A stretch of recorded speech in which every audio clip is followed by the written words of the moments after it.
Bienvenue dans le 7 minutes. Au sommaire de cette édition. Les agents du ministère de l'Équipement et de l'Entretien routier ont manifesté le mercredi 20 mars 2025 demandant le versement immédiat de leurs primes. La Fondation Didier Drogba et l'organisation Peace and Sport ont lancé le projet Peacemakers à l'Agora de Koumassi, visant à promouvoir la paix à travers le sport. Et Casimir Kwame, président de la mutuelle des entrepreneurs du Zanzan, a été investi président du mouvement des leaders éclairés du Zanzan. Le mercredi 20 mars 2025, les membres du SINAMER, le syndicat national du ministère de l'Équipement et de l'Entretien routier, ont exprimé leur mécontentement au plateau lors d'une assemblée générale extraordinaire. Leur revendication, le versement immédiat de leurs primes qu'ils jugent injustement bloquées. Pour que le cabinet aujourd'hui est à même de pouvoir nous payer les primes d'ici la fin de ce trimestre. Parce que nous avons les arguments. Ces arguments-là, nous les avons présentés au niveau des ressources qui sont collectées, au niveau des péages, qui sont au nombre de 14, et des péages à travers les différentes amendes qui sont collectées, au niveau de l'AGEROUTE, à travers les conventions de maîtrise à ouvrage délégués, au niveau du LBTP, où il y a une certaine expertise en ce qui concerne la qualité des matériaux et en matière de géotechnique.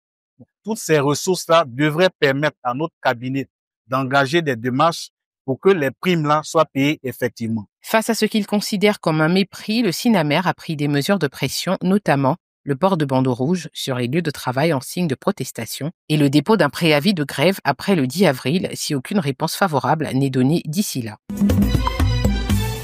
La Fondation Didier Drogba, en collaboration avec l'organisation Peace and Sport, a lancé le projet Peacemakers le samedi 22 mars à l'Agora de Koumassi. Ce programme vise à promouvoir la paix à travers le sport en Côte d'Ivoire en renforçant les communautés et en transmettant des valeurs de tolérance, de respect et de cohésion sociale par des activités sportives structurées. Le concept du projet, c'est de former des éducateurs à la paix par le sport au travers de différentes sessions sur des activités multisports. C'est l'opposé du sport compétition. C'est le sport qui permet de rassembler et permettre aux jeunes d'acquérir des compétences de vie qui leur permettent d'être meilleurs dans leur quotidien. Après plusieurs années de réflexion, le projet Peacemakers adapté à la Côte d'Ivoire voit enfin le jour pour consolider la paix par le sport. En tant que vice-président, c'était important pour moi de voir avec les collaborateurs comment implémenter notre méthodologie en Côte d'Ivoire, parce que je pense on ne fait jamais assez la promotion de la paix, et on sait tous à quel point le sport est un moteur de rassemblement, d'union, de solidarité, d'espoir et de santé. Raison pour laquelle j'ai vraiment poussé pour qu'on puisse un jour que Peace and Sport puisse un jour arriver en Côte d'Ivoire, et ces choses faites. Les activités sportives, en particulier dans les établissements scolaires, favoriseront l'inclusion et l'égalité. Des éducateurs locaux seront formés à la méthodologie Peace and Sport pour sensibiliser et accompagner les jeunes dans ces initiatives. Les 18 et 19 mars dernier, la ville de Dieukwé a accueilli un atelier de formation destiné aux médiateurs délégués et au comité de veille et de cohésion sociale venus de toute la Côte d'Ivoire. Cette initiative a été lancée par l'institution dirigée par le ministre Adama Toungara. Après une décennie d'action menée par le gouvernement, ses partenaires et l'organe national de médiation, il importe de faire le bilan de l'état de la cohésion sociale afin de ressortir les défis actuels et envisager les perspectives pour la stabilité de cette zone à l'approche de l'élection présidentielle d'octobre 2025. Tel est l'enjeu principal de cet atelier.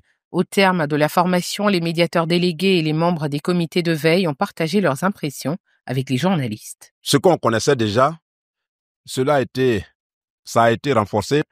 Et je pourrais dire que nous, pendant les échanges, on a eu à dire beaucoup de choses.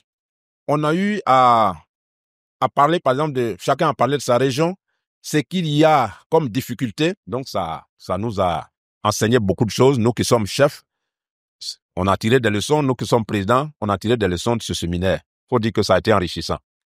J'ai le sens savoir que nous sommes dans une allée électorale. Il était bien saillant que l'institution, le médiateur de la République, puisse outiller les médiateurs délégués et les comités de veille de suivi de la cohésion sociale. Cette formation, soutenue techniquement et financièrement par le PNUD, prolonge les acquis de la session de novembre 2024, réalisée par les médiateurs délégués et les comités de veille du Nord frontalier.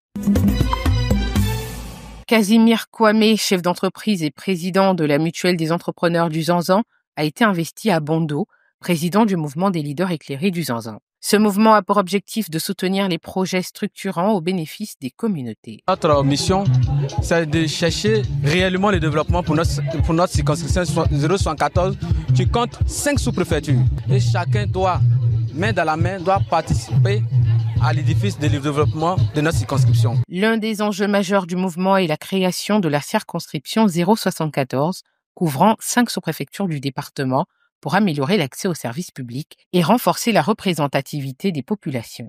Ceci est une bonne initiative. Parce que il faut le dire que la circonscription 074 est une très grande circonscription.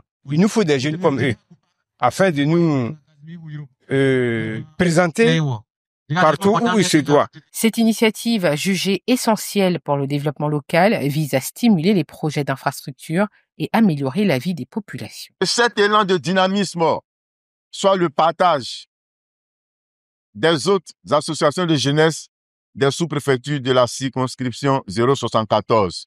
Seule cette structure ne pourra réussir. Elle a besoin de vous. Avec des leaders engagés et des projets porteurs, le mouvement des leaders éclairés du Zanzan semble bien positionné pour apporter des changements significatifs dans la région et offrir de nouvelles opportunités pour ses habitants. Voilà qui met fin à cette édition. Merci de l'avoir suivi. L'information se poursuit sur cette info et sur www.cetteinfo.ci.